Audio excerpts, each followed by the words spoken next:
Lockup 2 दिन ब दिन दिलचस्प होता जा रहा है। गुरुवार के एपिसोड में गौरव खन्ना अपनी पत्नी आकांक्षा चमोला से मिलने पहुंचे। दोनों की बातचीत इनके फैंस को इमोशनल कर गई। गौरव ने आकांक्षा को बताया कि लोग हमारे रिश्ते को फेक समझ रहे हैं। बाहर बातें हो रही हैं कि मैं तुम्हें बस मशहूर करने के लिए सब जगह ले जा रहा था। गौरव ने कहा कि मैं सिर्फ मीडिया से बच रहा हूँ।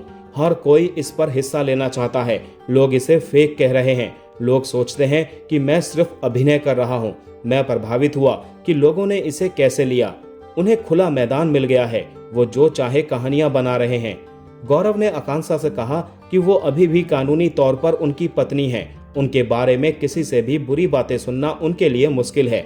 आकांक्षा ने कहा कि मैं तुम्हारे खिलाफ कुछ भी नहीं सुन सकती, क्योंकि कानूनी तौर पर तुम अभी भी मेरे पति हो। मैं अभी भी तुम्हारी पत्नी हूँ। मैं उन लोगों के बारे में बुरा बोलना पसंद नहीं करती जिनके साथ मैं रह रही हूं या जो मेरे साथ हैं। गौरव ने कहा कि शो पर उन्हें रोता हुआ देखना पसंद नहीं आया। उन्होंने कहा, अलग होना मेरे लिए आसान नहीं है। मैं खुद को बहुत मजबूती से संभाले हुए हूं। जब बात करने के लिए कोई नहीं होता तो बहुत मुश्किल होती है। आकांक्षा भावुक होकर बोली, मेरे पास बात करने को कोई नहीं है। तुम अभी भी अपने घर में हो। तुम अभी भी अपने माता पिता को कॉल कर सकते हो और उनसे बात कर सकते हो। मैं किसी से बात नहीं कर सकती। गौरव के जाने के बाद आकांक्षा ने पामेला से कहा कि लोगों ने उन्हें बच्चा न चाहने के बाद सेम किया। वो कहती हैं कि लगभग 1 साल से मैं गंदे शब्द सुन रही हूँ। आकांक्षा ने कहा कि मैं सब तरह का गम सह रही हूँ।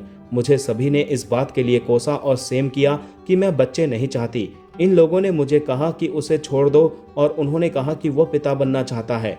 मैं उसका जीवन बर्बाद कर रही हूँ। उससे माता पिता बनने का मौका छीन रही हूँ।